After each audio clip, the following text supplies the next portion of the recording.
Alright guys, remember to go out and vote tomorrow. This is my review.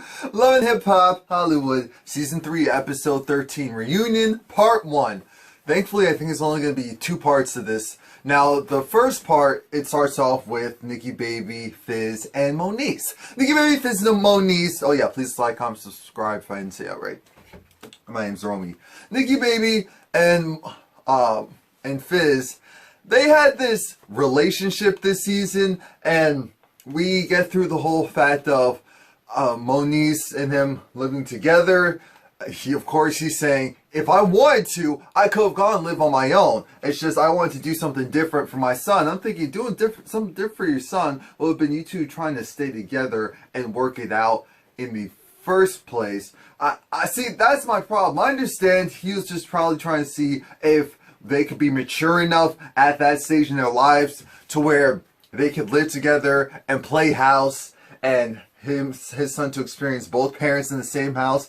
Now, that's a beautiful thing, unless you actually go and consider the fact that you two don't really get along, and what happens when you want to have individual lives.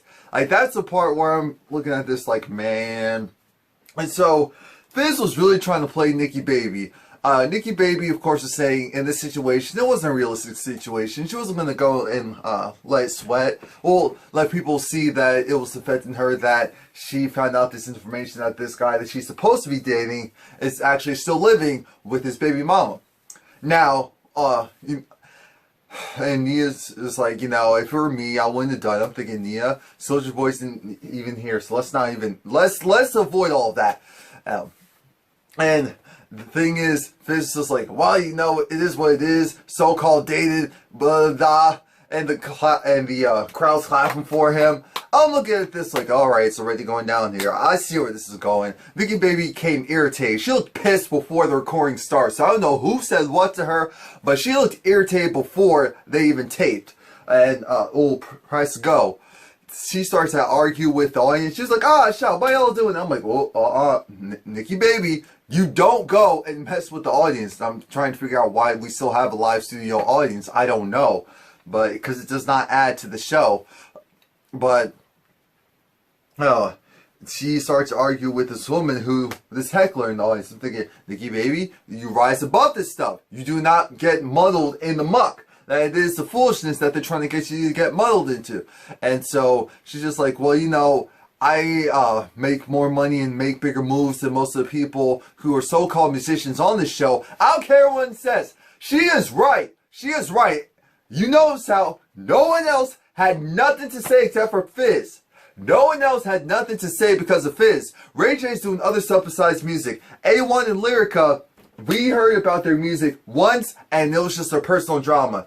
Nikki Baby came up of just being Nikki Baby. So she's right. I don't care if anyone feels differently. I don't. And Fizz was, you know, he was irritated about that. It was just like, okay, so we talking about fake and talking about real. So what? Your plastic surgery, the fake nose, the fake this and that. I'm thinking, wait a minute, why y'all clapping for that? Why y'all clapping for that? You're clapping for someone who was supposed to be dating this woman. Now that they're not together, he decides he wants to go and vent his frustrations and take it out on her. I understand that she wasn't painting the best picture of him. She was trying to say, every time you go in an interview, you talk about me. That was probably true. That's called promotion for the show. That's why it's like some of these things don't make sense. How, if he's promoting for the show and he's saying how he felt about the time, what's the problem? On the other hand, if she's saying she didn't like the fact that you were saying what you were saying, what's the problem? What's the problem? What's the problem? What's the problem? Idiots. We're moving past that because that got stupid really fast. And that started to irritate me. I'm like, Fizz, I'm not clapping for you. Even if I'm laughing at half the stuff you're saying. I'm not clapping for you because this comes off weak. It's not strong to go and act like, oh, nah. That's not strong. You should have just stayed in your zen moment of, yeah, it is what it is. I'm not here for what you're saying, but whatever. Because Nikki, I'm sure she was trying to do a little bit too much. But it's all about how you handled that. Now we get to Moniece, and the whole Moniece versus Brandi. And Brandi was just Brandi was irritated because apparently Moniece said that her child was ugly and that her child would need braces by the age that by the time he's a teenager. So instead of going and spending that money on the business, why don't you go and reinvest it into some braces? I was like, yeah, you foul for that. I don't care what anyone says. You are foul for that. Foul for that. Regardless if, you know, you're looking at the parents' teeth or whatever, and that's why, it doesn't matter. There's supposed to be a certain amount of that was funny. Anonymity when you're speaking about certain topics. You don't go after kids.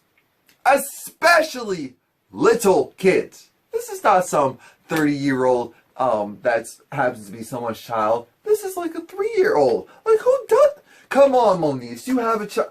Moniece. And then Moniece trying to say, she a victim. I'm glad Nikki Baby was like, I'm tired of you. I'm tired of you because you always try to say people gang up on you. You a victim. But then you go and you slick with the mouth. You slick with the mouth and you have a problem with people going and you slick at the mouth. Then you have a problem with people rebutting. She said, you slip in Safari's DMs. Of all people, Safari's DMs. She said, hold up. I only did that because I actually wanted to promote my song. I'm thinking, I believe her, but, you know, just how it was presented, it was funny. I'm sure that was true, because he was even like, well, you know, I know there was something about work. I'm not really sure. You know how Safari is. You know how Safari is. But aside from all of that, then we had, why did Masika intervene? Masika, you know, she went to bat for her friend. Was it necessary? No. Because she was like, you know, you guys always do this to her. You guys always try to go and open your mouths and come after this girl, try to gang up on her. And this is why she has the complex that she does, because you do this. I'm looking at her like, wait a minute. So you're trying to tell me that, what's the main issue? What's the main issue? She says whatever she wants to say. People rebuttal. And just because it's one after the other, it's a problem? This is their chance to actually talk. So you're telling them, this is how it's supposed to be. You know, I feel this way about you and I just don't appreciate it. And then 10 minutes later, you know, I also felt a certain way about what you did, but I just wanted to give you a moment to cool down and relax from that beating you took the last time. So now let's go and start all over again. Let's start fresh. Hold on.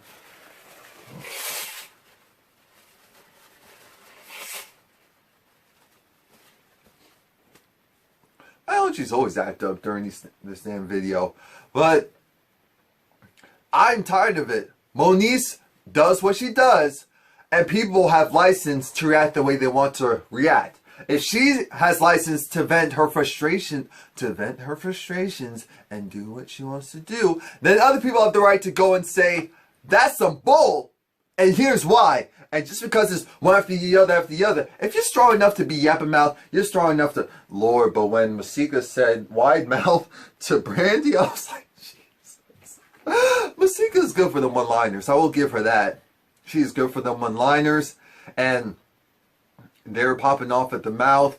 Masika was just like, you know, I don't care what I said about you. It's irrelevant. It is what it is. Talking about your child, it's not a problem. It's not a problem. If he needs braces, he needs braces. It is what it is.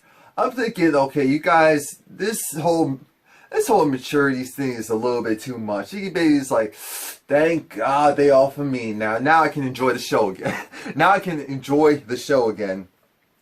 But Moniece definitely has a complex. She does open her mouth. Tiara even said, I do feel like people do go after her one after the other. I'm telling you that people have license to go and do that as long as they're not ragtagging her in a physical altercation. Then let it be so. If multiple people want to vent their frustrations at a similar date and time, they have license to do so. And then Tiara's like, well, hold up. Moniece says some BS. And we already see that her friends do call her out on it. So this isn't just them condoning what she's saying. This is them saying, we still have her back because we don't like you. We love her. It is what it is. Oh, it was really tiring with the whole sex tape thing. The sex tape thing was was tired, actually. The sex and why I didn't actually go and comment to how everyone looked. For the most part, everyone looked pretty regular. This actually looks like what they normally look like in real life, with the exception of maybe some makeup changes, which I wouldn't care about. And here's the whole thing. Fizz, of course, is defending Moniece, which is fine because this is what we actually wanted. Now remember, this is what we did actually want from Fizz, to defend Moniece regarding, you know, her and Cameron, and just defend Moniece sometimes. So with Max and Brandi going after her, this is where I'm like, okay, Fizz, you can say what you need to say. Now things take a turn because Fizz actually has a relationship with Brandi and Max, and so the whole thing of Moniece saying what she said to the son and the whole sex tape thing, Max is just like, I did not threaten to release a sex tape. I did not threaten to release a sex tape. I actually came to you. So why are people saying that? I'm part of the BS. No, that's my wife. It's because your wife and you are attached. That ring, those papers, mean that when she does something stupid, then it's like you doing something stupid. If you do something stupid, it's like she's doing something stupid. That's how people look at it. You're a unit. That's why people are coming at you. Is it right? No, because we know you don't feel the same way. We know that, but you were in that room initially laughing and cackling, and it took you looking at your bro, Ray, to realize, you know, maybe this isn't right. Maybe this isn't right. I understand you want to protect your wife, you want to defend your wife, but you had a lot of mouth this go around, which is surprising because normally your wife is the one that is the mouthpiece. You were the mouthpiece, and I appreciated that only because I want to hear what you have to say. I want to see what you're thinking, because I know it can't just be in the greens all the time with your wife. But it got tiring. It was really odd seeing you at odds with your so-called bro. But that's what happens. That's real life. That's real life. It gets messy. It gets sticky. We move past that. Ray J and Princess talk about their wedding. He wanted to come to America. Actually, he just wanted to wear Arsenio Hall's gold chain.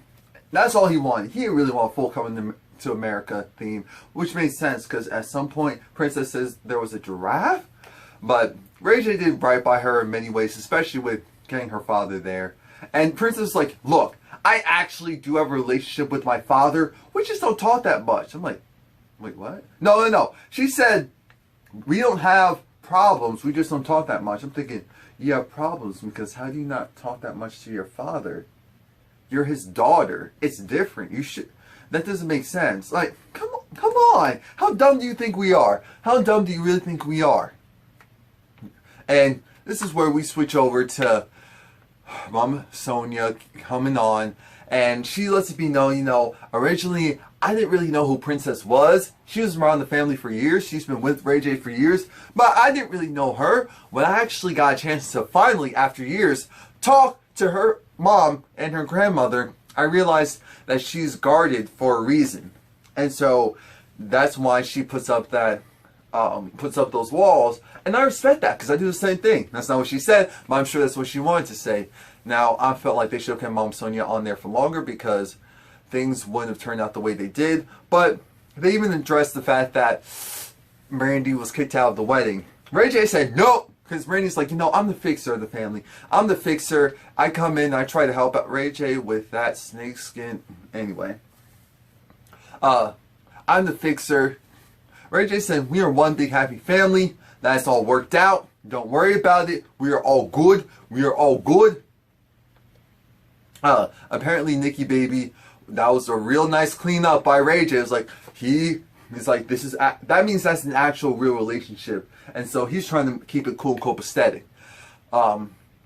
Apparently, I forgot that Princess Love and Nikki baby at one time had a friendship. Nikki baby was invited to the wedding, and Princess was pretty nonchalant with it. It was like, it is what it is. She is who she is. I really didn't care that much enough to go and invite her to the wedding. I'm thinking, damn.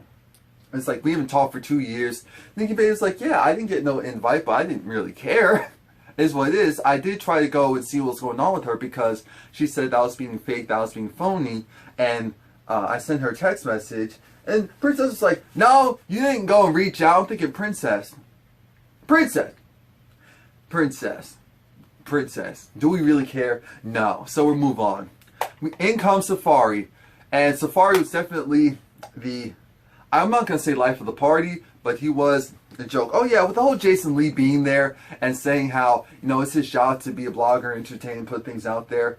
That's true to a certain degree, but let's not try and, we get it. You weren't really going to put out the sex tape for Moniece because you didn't have clearance to do so, so it wasn't going to happen anyway. Allegedly, it was an underage Moniece, so it wasn't going to be put out. Either way, no one should have been looking at it if it was an underage Moniece. But, yeah, that's enough of that. Safari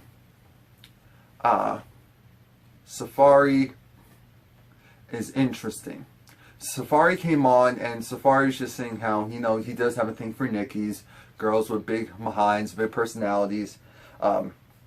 Nia apologized because she was like, I shouldn't have called him corny. I shouldn't have said that, he's whack for what he's doing to his girl. And so they bring on the whole subject of, well, with Nicki Minaj, were you trying to sue her or not? He said, first off, I can't be a gold digger because she's worth over $50 million.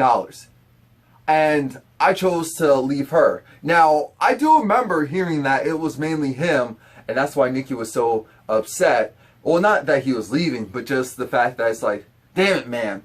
I wanted to go and do it, because I'm sure the relationship was over for years, really. And they just decided to stay together because they're probably the relationship types. And relationship type of people are people that even if a relationship isn't working anymore, they'll still be in it. But he was like, how am I a gold digger when I left a situation where a lot of money was on the table? And then with a lawsuit, the lawsuit was really messy. And he said, I never actually tried to sue Nikki. I'm thinking, wait a minute, but you had multiple interviews saying that you wanted your money, you wanted this, you wanted to do that. I'm looking at him like, Safari. Come on now. You know that he was like, the lawyers went and drafted something up, and then her side said, oh wait, you try to sue, so let's go with that. At this point, I actually believe anything. I believe anything and everything because there are some messy people. When you're dealing with messy people, it is what it is. It absolutely is what it is. Safari really was, even though he was corny, he really was entertaining. It was nice having him around. The whole relationship with him and Nikki Baby. The whole concept of, I want the both of you. That was some BS because Nikki Baby was like, wait a minute. You're not even that type of person. You're not even the type of person that wants a menage. You're really not. And I'm like, there's something wrong with not being that type of person. And I know that's what she was basically trying to say. She was trying to say that there's nothing wrong with being that type of person. A1 wearing his... What is with everyone wearing this snakeskin... Safari's wearing a red snakeskin jacket or alligator with fur. And then A1 was wearing a leopard print with... What was it? With... It's not pants. You know, capris and cut... Oh, like, Lord Jesus, what's going on? Shout out to individuality. And his pearls. He got the choker pearls. Not just pearls. He got the choker pearls. But it was funny when Ray J was coaching Safari how to answer that question about the lawsuit. Because I forgot Ray J does have a management company. We just never took it that seriously. But A1 was just like, what's wrong with saying I want the both of y'all? I want it all. I want it all, baby. I'm like, ooh, you are something, aren't you? This is a little bit extra. Out here for it. Nikki Baby kissing up on Rosa, and Safari was funny. I don't care what it says. Safari was funny this season. He was pure entertainment. He was goofy. I know a lot of people are like, oh, goofy Cordy. Look, if you're Cordy but making millions, who cares?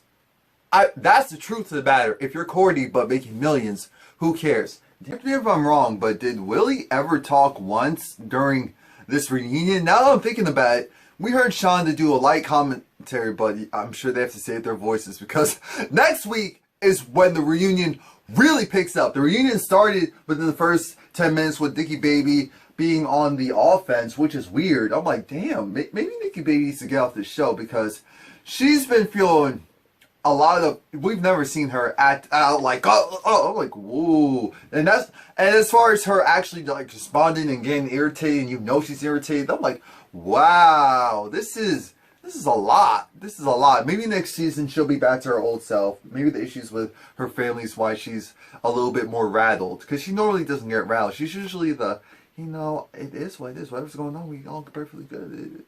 We copacetic. But now we're at the whole concept of Brandi. Was it right for Brandi to go and take the money? Of course it wasn't right. And Brandi's like, I did make all the money back. And why was it that our commentator for the night, what was it, Nima? Whatever her name is. She was like, so did you go and how's the business? Is the business still open? Did you make the money back? I'm like, that was a good one. Because I caught it. Sean is saying, I wouldn't have done it, but I can't judge her because it is what it is. She did what she thought was right for her family. And Brandon's like, hold up. Max has a spending problem, and so that's why I was supposed to be in charge of the money in the first place. It is what it is because we do actually have a real savings for our child. Do you really think that only $27,000 would be saved up for our child? No, we have a savings account for our child. This is just the other money that, you know, regardless of what it was wrong for me to do what it do. A1 again with his, A1 really has a pearl-studded choker. A pearl-studded choker. Like, what? Like, what? And then the whole thing of jumping on the whip. He's like, if my lady jumped on my whip, I wouldn't go crazy. I'm like, who is this guy? But that's what's going on right now. That's the foolishness. Yeah, that's that for that part. And then, what the heck is that? Is that an animal? Jeez. Now we're back to Masika. Masika's on stage, and now she has to talk about her issues with her baby daddy, Fetty Wap. I'm looking at this like, so where's Fetty Wap? He wanted to make sure that his voice was heard, but he's not on the reunion. Smart move. Smart move. Do what you need to do, man. And then, of course, her and Hazel, and now it's time for Hazel to come out. Masika wanted to say what she wanted to say about, you know, she's doing what's right for her family, everything's good. Hazel's a fraud, Hazel's a joke. And I'm thinking, that's great, but let's say this to Hazel's face! Hazel's gonna be coming out! Hazel's gonna be coming out! And she was like, no, I don't want to do this.